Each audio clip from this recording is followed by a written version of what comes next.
Welcome to Bloodbath and Beyond. Today we review Lemora, a child's tale of the supernatural. Innocence possessed.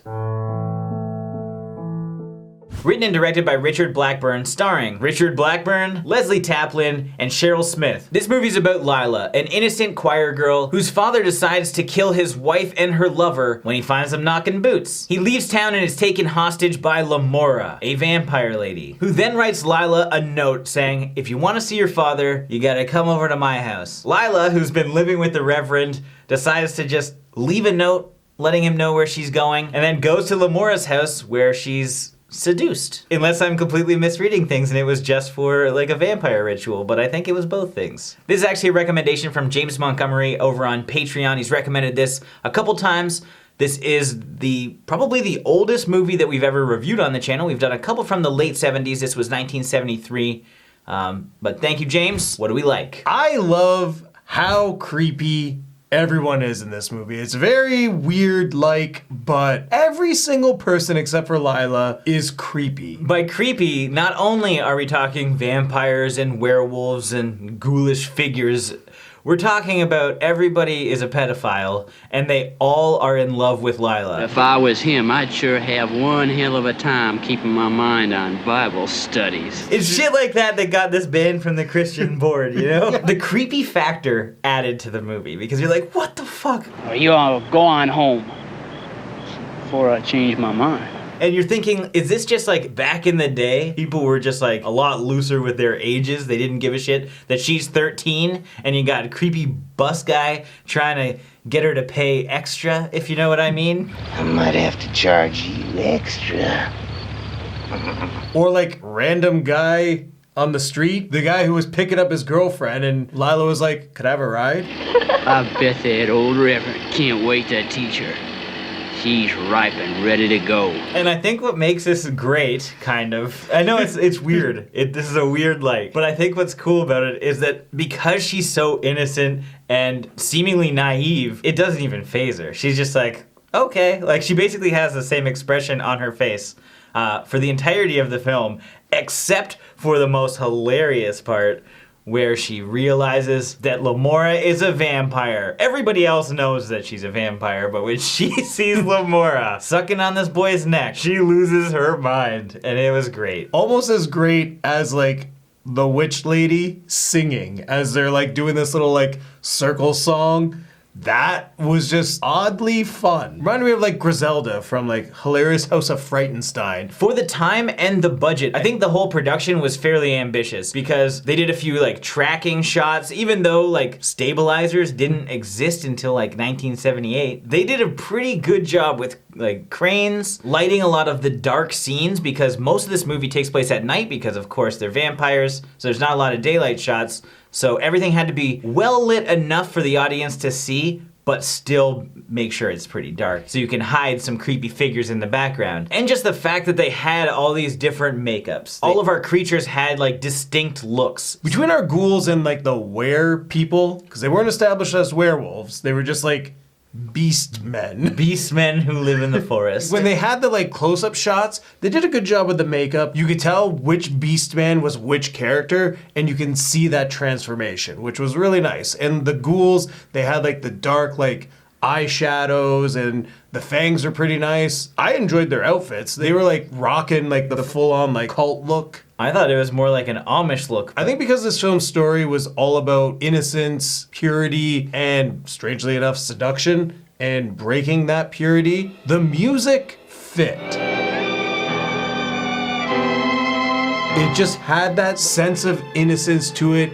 It had an eerie and ominous feel. I thought the music fit with this story. Now, what didn't we like? The main thing that I didn't really like was the pacing. It's a very slow burn, and the reveal of this woman being a vampire came way too late into the film because everybody knows that she's a vampire, except for Lila, because she just doesn't know anything. I actually just wasn't a big fan of Lemora. She reminded me too much of like the villain from Troll 2. How like the eyes, they're always just staring at you, looking deep into your soul. And I don't know if it's good acting or of his bad acting. I can't tell. One thing that needs to be remembered is that this is from the early 70s, so it's kind of difficult for us to kind of like be afraid of many of the scenes. Like, we're laughing at the witch scene and the reveal of the vampire, but I'm really curious to know what it was like at that moment. In the 70s, if you grew up watching this, because it was a PG movie, like, would you be scared of these moments? Would they stick with you? Because I can bet people would be afraid of witches back then. However, it doesn't have the same impact on us. So stuff that we find cheesy could have been pretty frightening for some kids. If they're watching this movie, I doubt it, but who knows? It's also worth noting that this isn't much of a horror movie. Like, it is a horror movie, but it's more of like a fantasy adventure. Like, there's not a lot that really happens. Lila kind of just runs around and just escapes and just keeps running. And that's essentially what this movie is. There's just not a lot going on.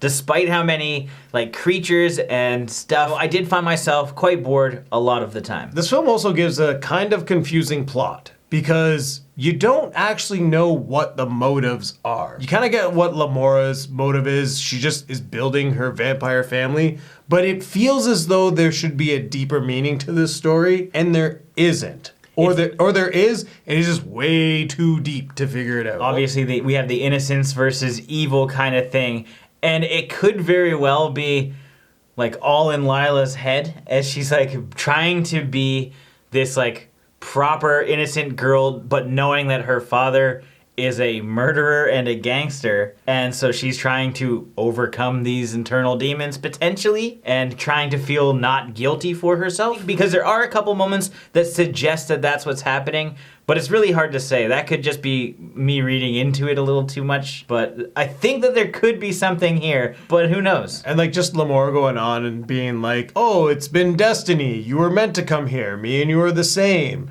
You're not like Mary Jo. They keep alluding to all these things, but you don't actually get the answers you're looking for. Yeah, they don't really spell out that whole connection. Like, why does Lemora want a 13-year-old? She obviously lost her daughter, or seemingly just a girl that she abducted, but she's sitting right there. Maybe she just sucked her dry.